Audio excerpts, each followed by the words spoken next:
చక్కని సీతకి.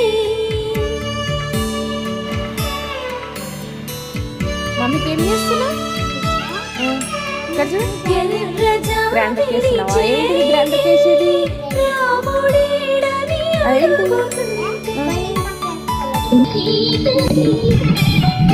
చూడలేదని పెదవి చెప్పే, చెప్పలేమని కనులు చెప్పే, నల్ల పూసై